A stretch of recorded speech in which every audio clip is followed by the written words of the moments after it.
Hello students. तो इससे पहले ना मैंने एक वीडियो बनाई थी जिसमें मैंने लिबरलिज़म के बारे में बताया था। तो आज की जो टॉपिक है वो है रियलिज़म, जिसमें हम यथार्थवाद के बारे में पढ़ेंगे। इस वीडियो में इंग्लिश हिंदी दोनों में बताऊंगा। जो पीडीएफ बनाई है PPT that is in English, but मैं एक्सप्लेन दोनों में करूँगा। तो अब रियलिज़म तो मैं इसमें समझा रहा हूँ, बट अगर किसी ने इससे पहले लिबरलिज़म की वीडियो नहीं देखी है तो वो लिबरलिज़म की वीडियो देखे, ताकि आपको ये टॉपिक जो है बेटर समझ में आए। बिकॉज रियलिज़म यथार्थवाद का उदय हुआ था जब लिबरलिज़म की जो थ्योरी थी वो फेल हो गई थी। वो जो थी बेसिकली ऑनगोइंग फिनोमिना को एक्सप्लेन ही नहीं कर पा रही थी। तो अगर आप लिबरलिज़म नहीं समझेंगे तो आपको रियलिज़म समझने में प्रॉब्लम होगी। मैं क्या करूँगा, इस वीडियो के डिस्क्रिप्शन में लिंक अटैच कर दूँगा लिबरलिज़म वाली, तो आप पहले वो देख लेना अगर नहीं देखी, देन आप इसको देखना। ठीक है। तो रियलिज़म जो यथार्थवाद है बेसिकली वो तब आया जब लिबरलिज़म की जो थ्योरी थी उसने जो जो प्रेडिक्ट किया था उनमें से कुछ भी वैसा नहीं हुआ था जैसे उन्होंने सोचा था। अब बेसिकली जो रियलिज़म की थ्योरी है, यथार्थवाद है बेसिकली, वो तब आया क्योंकि जो डेमोक्रेसी थी वो धीरे धीरे कंट्रीज़ में आनी चाहिए थी, जो लिबरलिज़म ने बोला था, पर वो नहीं आई। उल्टा इसके विपरीत क्या हुआ कि डिक्टेटरशिप, तानाशाही आने लगी देशों के अंदर। जर्मनी में जो है वो हिटलर का उदय हुआ, इटली में जो है मसूलिनी आया। तो डिक्टेटरशिप आई, जबकि उन्होंने बोला था कि डेमोक्रेसी जो है वो धीरे धीरे कंट्रीज़ अडॉप्ट करेंगी, जबकि ऐसा कुछ भी नहीं हुआ। तो रियलिस्ट जो थ्योरी थी, उन्होंने लिबरलिज़म के लिए एक टर्म इस्तेमाल किया, आइडियलिज़म, मतलब कि कल्पना, एक तरह से आशावादी। आशावादी या आइडियलिस्ट टर्म का इस्तेमाल इन्होंने इसीलिए किया क्योंकि जो लिबरलिस्ट थ्योरी थी उसकी जितने भी बातें थी वो प्रूव नहीं हो पाई और वो एक कल्पना की तरह उनको प्रतीत हुई। ठीक है। अब इंडिया में अगर हम लोग रियलिस्ट स्कॉलर्स को देखें एंशियंट इंडिया में, तो कौटिल्य की जो राइटिंग्स हैं उसे हम लोग रियलिस्ट जो राइटिंग है वो बोल सकते हैं। इवन कौटिल्य को इंडिया का मैकेवेली भी बोला जाता है। अगर वेस्टर्न हम लोग स्कॉलर्स देखें तो उसमें थ्यूसिडाइड है, इनकी बहुत फेमस बुक है पेलोपोनेशियन वॉर। इसमें जो है बेसिकली रियलिस्ट के आपको जो है रूट्स मिल जाएंगे। इसी के अलावा E.H. कार की बुक है द 20 ईयर क्राइसिस, मैकेवली की द प्रिंस और थॉमस हॉब्स की लिवाइथन। तो इन सब बुक्स में भी आपको जो है वो रियलिस्ट जो है वो रूट्स देखने को मिल जाएंगी। ठीक है। नेक्स्ट, रियलिस्ट थ्योरी की अजम्पशंस हम पहले समझते हैं, देन हम पढ़ेंगे कि जो रियलिस्ट थ्योरी है वो क्या बोलती है। तो सबसे पहले जो रियलिस्ट थ्योरी है वो स्टेट सेंट्रिक थ्योरी है। स्टेट सेंट्रिक थ्योरी का मतलब क्या होता है कि जो पॉलिटिक्स है वो स्टेट से ही शुरू होती है और स्टेट पे ही ख़त्म हो जाती है। इट मीन्स जो बाकी एक्टर्स हैं, है ना, जैसे इंटरनेशनल एनजीओज़ हो गए या इंटरनेशनल फोरम्स हो गए, इन सबको ये लोग इंपॉर्टेंस नहीं देते हैं, और ना जो अदर इंस्टीट्यूट्स हैं उनको ये लोग वैल्यू करते हैं। तो ये लोग बोलते हैं कि जो पॉलिटिक्स है वो स्टेट से शुरू होती है और स्टेट पे ही ख़त्म हो जाती हैं। तो स्टेट जो है बेसिकली उसके पास में मोनोपोली एकाधिकार है किस पे, सैनिक क्षमता पर, मिलिट्री पावर पर। ठीक है। मतलब स्टेट एकमात्र इकाई है, एकमात्र सिंगल यूनिट है जो मिलिट्री पावर को यूज़ कर सकती है लेजिटिमेटली, मतलब कि वैधता है उसके पास में पावर को इस्तेमाल करने की, सैनिक पावर को। नेक्स्ट उन्होंने क्या बोला, स्टेट इज़ यूनिटरी एक्टर। जो राज्य है वो क्या है, बेसिकली एकमात्र इकाई है। अब ये मैंने अभी एक्सप्लेन किया कि जो स्टेट है वो सिंगल है और जो दूसरे एक्टर्स हैं ना, जैसे एनजीओज वगैरह या इंटरनेशनल ऑर्गेनाइजेशन, रीजनल ऑर्गेनाइजेशन, स्थानीय है ना संस्थाएं, उन सबको जो है बेसिकली ये लोग वैल्यू नहीं करते। नेक्स्ट इन्होंने बोला है कि जो स्टेट है वो एक रैशनल एक्टर है, वो एक विवेक इकाई है। विवेकपूर्ण इसीलिए बिकॉज स्टेट जो है वो कॉस्ट बेनिफिट एनालिसिस करता है। स्टेट उन्हीं पॉलिसीज़ को अपनाता है जिससे उसका लाभ ज़्यादा होता है और उनको नहीं अपनाता जिससे उसका लाभ नहीं होता। मतलब हानियों को कम करता है और लाभ को बढ़ावा देता है। इसीलिए जो राज्य है वो विवेकपूर्ण है। स्टेट इज़ रैशनल, है ना, बिकॉज वो कॉस्ट बेनिफिट एनालिसिस करता है हर पॉलिसी का, हर स्टेप का, देन उसको फिर अपनाता है किसी भी पॉलिसी को। नेक्स्ट उन्होंने बोला कि जो स्टेट का बिहेवियर है ना वो ह्यूमन नेचर से आया है। जैसे कि जो ह्यूमन नेचर है वो सेल्फिश होता है, अकॉर्डिंग टू रियलिस्ट जो ह्यूमन नेचर है वो सेल्फिश होता है। ठीक है। जबकि जो लिबरलिस्ट हैं, जो उदारवादी है, वो ये मानते हैं कि जो राज्य का, जो व्यक्ति का बर्ताव होता है वो कोऑपरेटिव होता है। जबकि ये लोग क्या मानते हैं कि जो व्यक्ति है वो कैसा होता है, ह्यूमन नेचर कैसा होता है, सेल्फिश। और उन्होंने बोला कि जो स्टेट का नेचर है वो ह्यूमन नेचर से ही प्रभावित है। तो जैसे ह्यूमन नेचर जो है या ह्यूमंस जो है वो सेल्फिश होते हैं, ऐसी अकॉर्डिंग टू रियलिस्ट यथार्थवादियों के, है ना, जो व्यक्ति है वो भी सेल्फिश होता है। जैसे जो व्यक्ति और राज्य है दोनों ही सेल्फिश होते हैं। व्यक्ति भी अपने स्वार्थ के बारे में सोचता है और राज्य भी सिर्फ अपने अपने बारे में, अपने नेशनल इंटरेस्ट के बारे में सोचता है। और ये जो नेचर है ये स्टैटिक है, ये बदलता नहीं है। व्यक्ति भी हमेशा सेल्फिश रहता है और राज्य भी हमेशा सेल्फिश ही रहता है। अब सेल्फिश तो रहता है राज्य, बट कोई भी जो स्टेट है वो अपने नेशनल इंटरेस्ट को, अपने राष्ट्रीय हित को बढ़ावा कैसे देता है, ठीक है, तो वो बेसिकली राष्ट्रीय हित को बढ़ावा देता है राष्ट्रीय पावर से, ठीक है, सत्ता से। इट मीन्स कि जो स्टेट जितना पावरफुल होगा वो उतने अपने नेशनल इंटरेस्ट को उतना प्रमोट कर पाएगा, और जो स्टेट, जो राज्य शक्तिहीन होगा, पावरलेस होगा, वो अपने नेशनल इंटरेस्ट को सिक्योर नहीं कर पाएगा।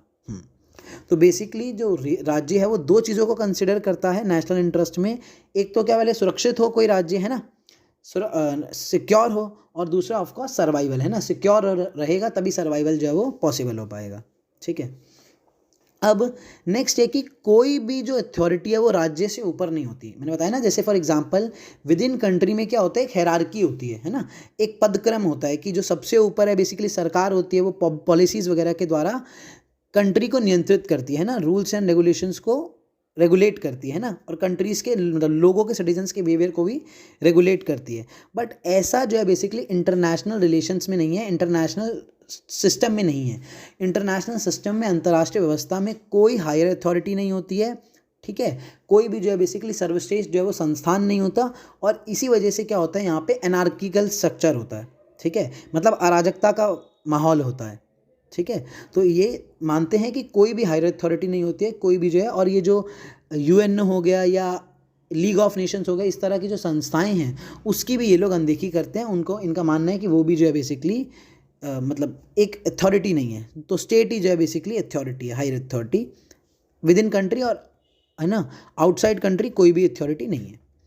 नेक्स्ट है, इन्होंने बात करी है, जो रियलिस्ट है, यथार्थवादियों ने, हायरार्की ऑफ इश्यूज़ को। इंटरनेशनल पॉलिटिक्स में कुछ मुद्दों को ये लोग अधिक बल देते हैं, ज़्यादा इंपॉर्टेंस देते हैं, और कुछ को ये लोग कम इंपॉर्टेंस देते हैं। तो जैसे सिक्योरिटी हो गया, सुरक्षा हो गया, सैनिक मामले हो गए, मिलिट्री हो गया, इन सब को ये लोग बोलते हैं कि हाई पॉलिटिकल इश्यूज़ हैं, ठीक है, उच्च राजनीतिक विषय हैं। जबकि जो इकोनॉमिक इश्यूज़ हैं, आर्थिक विषय हैं, उनको ये लोग बोलते हैं कि ये लो पॉलिटिकल इश्यूज़ हैं, इनका महत्व कम होता है ये, ठीक है। तो ये इनकी कुछ अजम्पशंस है। अच्छा, कुछ अजम्पशंस इनकी और है, जैसे कि जो रियलिस्ट है, यथार्थवादी हैं, जो ये, अच्छा, ये वाला पॉइंट मैंने आपका पहले एक्सप्लेन भी किया है कि जो राज्य है बेसिकली वो अपने नेशनल इंटरेस्ट को, ठीक है, अपनी सत्ता को, है ना, अपने हित को तभी आप कह सकते हो ज़्यादा प्राप्त कर सकता है जब उसके पास में पावर होगी। इट मीन्स जो स्टेट पावरफुल है ना, USA, इंडिया, रशिया, चाइना, ये सब जो है बेसिकली अपने नेशनल इंटरेस्ट को, राष्ट्रीय हित को ज़्यादा अच्छे से बचा पाएंगे, जबकि जो वीक स्टेट है वो नहीं बचा पाएंगे। नेक्स्ट ये लोग बात करते हैं हमेशा ज़ीरो सम गेम की। ज़ीरो सम गेम की बात क्या है कि अगर कोई देश अधिक ताकतवर होता है ना, अगर कोई कंट्री ज़्यादा पावरफुल होती है तो दूसरी कंट्री जो है बेसिकली अपने आप ही लेस पावरफुल हो जाती है। इट मीन्स फॉर एग्जांपल, अगर आज पाकिस्तान अपनी पावर को इंक्रीज़ करता है, इट मीन्स अपने आप इंडिया की जो पावर है वो कम हो जाएगी। तो ऑफकोर्स अब क्या होगा, बेसिकली इंडिया भी अपनी पावर को बढ़ाने की कोशिश करेगा। तो ये जो स्ट्रगल है बेसिकली वो चलता रहता है। ज़ीरो सम गेम का मतलब है कि अगर एक की पावर बढ़ेगी तो दूसरे की अपने आप ही कम हो जाएगी, बिकॉज पावर जो है वो रिलेटिव टर्म है अकॉर्डिंग टू रियलिस्ट, ठीक है। नेक्स्ट उन्होंने बोला बेसिकली रियलिस्ट बिलीव करते हैं बैलेंस ऑफ पावर में। बैलेंस ऑफ पावर का मतलब है जैसे नेगोशिएशन हो गया, अलायंस हो गया, या हम लोग बात करते हैं जैसे यूनिपोलर वर्ल्ड है, मतलब एक ध्रुवीय विश्व है जिसमें एक ही जो महाशक्ति है, एक ही पावर, एक ही कंट्री बहुत पावरफुल है, वो जो है बेसिकली बैलेंस ऑफ पावर को ब्रेक कर देता है। बट अगर वर्ल्ड बाइपोलर है या मल्टीपोलर है, द्विध्रुवीय है या बहुध्रुवीय है, तो जो वर्ल्ड है बेसिकली उसमें स्टेबिलिटी बनती रहेगी। तो ये अलायंस के माध्यम से भी हो सकता है, मतलब गठबंधन के उससे भी हो सकता है, और नेगोशिएशन से भी हो सकता है, ठीक है। नेक्स्ट है हेंस जे मॉर्गेंथो के प्रिंसिपल्स, जिसको हम लोग डिस्कस करेंगे, and it is very important from the exam perspective. तो बेसिकली ना हम ये जो 6 प्रिंसिपल है हेंस जे मॉर्गेंथो के, उनमें इन्होंने में 2 या 3 मेन बातें करी हैं।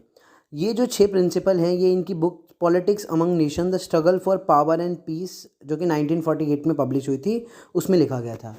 जो मॉर्गेंथो हैं उन्होंने इस चीज़ को रिकॉग्नाइज़ किया है कि जो ह्यूमन बींग्स हैं, है ना, वो इम्परफेक्ट हैं, ठीक है, बिकॉज ये बाय नेचर है, ह्यूमन बींग्स के। तो अब एक एक करके इनके 6 प्रिंसिपल्स को हम लोग समझते हैं। सबसे पहले अकॉर्डिंग टू मॉर्गेंथो, जो पॉलिटिक्स है, राजनीति है, वो governed by objective law. Objective laws basically क्या होते हैं? ऐसे लॉ जो कभी भी चेंज नहीं होते। अब पॉलिटिक्स में ऑब्जेक्टिव लॉ से क्यों गवर्न होती है पॉलिटिक्स? बिकॉज उनका मानना है कि जो ये ऑब्जेक्टिव लॉज हैं इनकी रूट्स ह्यूमन बींग में होते हैं। जैसे ह्यूमन बींग जो है बेसिकली अकॉर्डिंग टू मॉर्गेंथो वो सेल्फिश होते हैं, सिर्फ अपने इंटरेस्ट के बारे में सोचते हैं। ऐसे ही जो स्टेट है वो भी क्या होता है? सेल्फिश होता है, अपने नेशनल इंटरेस्ट के बारे में सोचता है। और ये जो नेचर है, ह्यूमन नेचर, वो कभी भी चेंज नहीं होता, हमेशा स्टैटिक रहता है। ऐसे ही जो स्टेट है बेसिकली उसका भी नेचर स्टैटिक है और वो भी सिर्फ अपने नेशनल इंटरेस्ट के बारे में ही सोचता है। नेक्स्ट है concept of interest is defined in terms of power. It means ये है कि कोई जो स्टेट है बेसिकली वो ज़्यादा, आप कह सकते हो, पावरफुल है, कोई जो स्टेट है वो कम पावरफुल है। तो जो स्टेट ज़्यादा पावरफुल है वो ज़्यादा अपने नेशनल इंटरेस्ट को फुलफ़िल कर पाएगा, अपने पावर को, है ना, बढ़ा पाएगा। जितना ज़्यादा पावर को बढ़ा पाएगा उतना अपने इंटरेस्ट को फुलफ़िल कर पाएगा। और जो वीक स्टेट हैं वो अपने नेशनल इंटरेस्ट को उतना ही कम सिक्योर कर पाएंगे। इसीलिए उन्होंने बोला कि concept of interest is defined in terms of power, कि किसी स्टेट का कितना इंटरेस्ट फुलफ़िल हो पाएगा, it's depend upon its power. Next जो कॉन्सेप्ट है मॉर्गेंथो का वो ये है कि जो इंटरेस्ट है वो पावर में डिफाइन किया गया, जो, और ये यूनिवर्सली वैलिड है। जो लास्ट वाला पॉइंट मैंने डिस्कस किया था कि कोई स्टेट अपनी इंटरेस्ट को कितना सिक्योर कर पाएगा ये डिपेंड करता है उसकी पावर पर। और ये जो है बेसिकली ये यूनिवर्सली वैलिड है, मतलब हर जो स्टेट है वो इसी सेम वे में जो है वो बिहेव करता है। इसीलिए हर स्टेट अपने नेशनल इंटरेस्ट को सिक्योर करने के लिए पावर को इंक्रीज़ करने की कोशिश करता रहता है। तो ये जो 2 पॉइंट है वो ऑलमोस्ट सेम ही चीज़ें बोल रहे हैं। नेक्स्ट है जो पॉलिटिकल रियलिज्म है वो मोरालिटी को सिग्निफिकेंट नहीं मानता पॉलिटिकल एक्शन में। इट मीन्स कि जब कोई स्टेट अपनी फॉरेन पॉलिसी को फॉर्मुलेट करता है तो वो अपने नेशनल इंटरेस्ट को देखता है, ना कि ये देखता है कि what ought to be done, क्या होना चाहिए। इन सब चीज़ों पर फोकस नहीं करता। उसकी जो मेन कंसिडरेशन होती है that is it's national interest. इसीलिए पॉलिटिकल रियलिज्म ये भी मानता है, जो 5th पॉइंट बोलता है कि moral laws govern the universe. इस चीज़ को वो मतलब डिनाई करता है कि जो दुनिया में जो लॉज हैं, पॉलिटिकल लॉज हैं या जो लॉज हैं वो मोरालिटी पर गवर्न होते हैं, ऐसा वो नहीं मानता। उनका मानना है कि जो स्टेट है वो मेयर अपना जो है नेशनल इंटरेस्ट देखता है और यूनिवर्सल मॉरल लॉ जैसी कोई भी चीज़ नहीं होती है। ठीक है, जो स्टेट हैं उसका जो कल्चर है, जो उसके नेशनल, है ना, आप कह सकते हो प्रोपेगेंडा है, बस वो उसी को जो है बेसिकली परपेचुएट करने की कोशिश करता है और मोरालिटी को जो है बेसिकली वो साइडलाइन कर देता है। इसी के रिगार्ड में पॉलिटिकल रियलिज्म ये बोलता है कि जो पॉलिटिकल स्पेयर है उसको हम लोग जो बेसिकली सेपरेट कर सकते हैं। पॉलिटिकल जो स्पेयर उसे कैसे सेपरेट कर सकते हैं, मतलब जो एथिक्स हैं, इकोनॉमी है, इन सबको सेपरेट करके हम लोग जो प्योर पॉलिटिकल कॉन्सेप्ट्स हैं, है ना, उसको डेवलप जो है वो कर सकते हैं। It means according to Hans J Morgenthau हम कंक्लूड कर सकते हैं कि क्या मेन 2-3 बातें उन्होंने बोली हैं। पहला उन्होंने ये बोला है बेसिकली कि जो ह्यूमन नेचर है सेल्फिश, वैसे ही जो स्टेट है वो भी क्या है, सेल्फिश नेचर है और वो सिर्फ अपने ही इंटरेस्ट के बारे में सोचता है। फिर उन्होंने बोला कि कोई स्टेट जो है वो स्ट्रांग है, कोई स्टेट जो है वो वीक है। जो स्टेट ज़्यादा स्ट्रांग है वो अपने इंटरेस्ट को ज़्यादा फुलफिल कर सकता है, नेशनल इंटरेस्ट को, और जो कम पावरफुल है वो अपने नेशनल इंटरेस्ट को कम। तो स्टेट जो है बेसिकली यही उनके बीच में स्ट्रगल चलता रहता है, struggle for power and peace, है ना, कि पावर को इंक्रीज़ करने की कोशिश करते हैं। बिकॉज जितना स्टेट पावरफुल होगा उतना ही वो अपना नेशनल इंटरेस्ट जो है वो डेवलप कर पाएगा। फिर इन लोगों ने बोला कि पॉलिटिक्स में मोरालिटी के लिए कोई स्पेस नहीं है और यूनिवर्सल मॉरल लॉ जैसी कोई चीज़ एग्जिस्ट नहीं करती है। इसीलिए हम लोग डेवलप कर सकते हैं पॉलिटिकल स्पेयर को दूसरे स्पेयर से अलग करके, है ना, जिसमें बिल्कुल प्योर पॉलिटिकल प्रिंसिपल्स होंगे और इकोनॉमिक्स, मोरालिटी, एथिक्स इनका कोई लेना देना नहीं होगा। तो अब हम लोग मॉर्गेंथो का जो क्रिटिसिज्म किया गया है उसको पढ़ेंगे। जो जे.एन. टिकनर है, फेमिनिस्ट स्कॉलर है, बहुत ही फेमस, इन्होंने जो है बेसिकली मॉर्गेंथो के प्रिंसिपल्स का जो है बेसिकली क्रिटिसिज्म किया है। And this criticism is mainly based on gender biasness of Morgenthau. तो जो मॉर्गेंथो हैं जे.एन. टिकनर के अकॉर्डिंग, उनका जो पावर का कॉन्सेप्ट है, एक्चुअली पावर का जो कॉन्सेप्ट है उसको मेनली एसोसिएट किया जाता है मैस्कुलिनिटी के साथ में, इसीलिए इसको जेंडर बायस बोला गया है। नेक्स्ट, मॉर्गेंथो की जो थ्योरी है वो सेल्फ सेंट्रिक है ना, और इसको इनकम्प्लीट माना गया बिकॉज जनरली विमेन जो है बेसिकली उसको सेल्फ सेंट्रिक नहीं माना जाता, सेल्फिश नहीं माना जाता। तो इसीलिए जो मॉर्गेंथो के जो प्रिंसिपल है वो विमेन के जो नेचर है उसको निगलेक्ट करते हैं। तो it's not a complete definition of human nature. Next है मॉर्गेंथो ने ग्लोरीफाई किया है वॉर को, ठीक है, पावर के कॉन्सेप्ट को, और उन्होंने जो फीमेल डोमेन के जो नेचर है उसको उन्होंने नेगलेक्ट किया है। तो मॉर्गेंथो का इन कंक्लूड हम कह सकते हैं कि जो पूरा का पूरा पावर स्ट्रक्चर है, स्ट्रगल फॉर पावर है, जो उनकी बुक का नाम पीस, वो भी पूरी की पूरी बेस्ड है पैट्रियार्कल पर्सपेक्टिव पे, जो male dominating concept of power देती है और पीस देती है, और फीमेल को जो है वो साइडलाइन कर देती है मेन लाइन पॉलिटिक्स से। नेक्स्ट है रॉबर्ट टकर। इन्होंने क्रिटिसाइज़ किया है मॉर्गेंथो को प्रिंसिपल को ये बोल के कि ये कोहेरेंट नहीं है, मतलब ये जितने भी इन्होंने प्रिंसिपल दिए हैं 6 प्रिंसिपल, इनका आपस में जो बेसिकली कोई कनेक्टेड नहीं है, करेक्ट आर्टिकुलेशन इनका आपस में नहीं है। नेक्स्ट ये तो था मॉर्गेंथो का क्रिटिसिज्म। अब हम एक ओवरऑल क्रिटिसिज्म देख लेते हैं कि जो रियलिज्म की थ्योरी है उसके अंदर क्या क्या जो है मेन प्रॉब्लम्स हैं। सबसे पहले तो ये जो क्रिटिसिज्म है वो मेनली आता है 1960 के टाइम पे, जब जो रियलिस्ट है, क्लासिकल रियलिज्म है, वो ब्रोक हो जाता है। ब्रोक क्यों हो जाता है? बिकॉज ऑफ इट्स मेथोडोलॉजिकल और थ्योरी और पॉलिसी, है ना। जो ये थ्योरी है बेसिकली वो एक्सप्लेन नहीं कर पाती है आईआर के आप कह सकते हो आईआर के आप कह सकते हो पूरे सिस्टम को, जो उस समय चल रहा होता है। बेसिकली 1970 का जो पीरियड होता है वो देतांत पीरियड होता है, और देतांत पीरियड में क्या होता है, जो पीस है वो वर्ल्ड में इस्टेब्लिश होने लग जाती है। कोल्ड वॉर जो वो वीक पड़ जाता है, हमको कॉपरेशन देखने को मिलता है बिटवीन यूएसए एंड यूएसएसआर। तो ऐसे में जो जो रियलिज्म ने बोला था वो वैसा हमको देखने को नहीं मिलता, बजाय कि हम लोग देखते हैं कि जो स्टेट है वो अपने सेल्फिश नेचर है उसके बजाय जो स्टेट है वो कॉपरेशन जो है वो ज़्यादा करने लगता है। तो एक जो मॉर्गेंथो का बोले हम लोग, या ओवरऑल रियलिज्म का बोले, जो बिहेवियरलिस्ट द्वारा जो क्रिटिसाइज़ किया गया है, जिसमें उन्होंने बोला कि ये जो प्रिंसिपल्स हैं दे आर नॉट कोहेरेंट, और वो लैक करते हैं साइंटिफिक इन्वेस्टिगेशन को। इट मीन्स आप जो मॉर्गेंथो के प्रिंसिपल है उसको साइंटिफिकली एनालाइज नहीं कर सकते हो। नेक्स्ट जो रियलिस्ट स्कॉलर हैं उन्होंने जो है बेसिकली ये तो बताया कि पावर का जो कॉन्सेप्ट है दैट इज़ इम्पॉर्टेंट, है ना, पावर की उन्होंने बात करी है, बट उन लोगों ने सफिशिएंटली उसको एक्सप्लेन ही नहीं किया कि कितनी पावर जो है बेसिकली वो रिक्वायर्ड होगी किसी स्टेट के लिए सिक्योरिटी एंड सर्वाइवल पे। तो वी कैन से दैट कि बहुत ही कॉम्प्रिहेंसिव डेफिनेशन ऑफ पावर जो है बेसिकली रियलिज्म ने नहीं दी है। अब जो रियलिज्म है वो ये मानता है कि पेसिमिस्टिक नेचर ऑफ ह्यूमन है, सेल्फिश है, नास्टी है, ब्रूटल है, ये सब जो टर्म है बेसिकली वो रियलिस्ट स्कॉलर इस्तेमाल करते हैं ह्यूमन नेचर के लिए। तो ह्यूमन नेचर जो है बेसिकली उन्होंने बोला है वो सेल्फिश है ना। तो अगर ह्यूमन नेचर सेल्फिश है तो हम उसकी जो कोऑपरेटिव साइड है ह्यूमन नेचर की उसको नेग्लेक्ट करते हैं, इसीलिए पेसिमिस्टिक नेचर है। जबकि इसके ऑपोजिट हमने पढ़ा था जो लिबरल है वो ऑप्टिमिस्टिक नेचर की बात करते हैं ह्यूमन नेचर की। और नॉन स्टेट जो एक्टर हैं जैसे कि एनजीओज़ हो गए, इंटरनेशनल ऑर्गेनाइजेशंस हो गई, सिविल सोसाइटीज़ हो गई, इन सबको भी इग्नोर कर देता है रियलिज्म।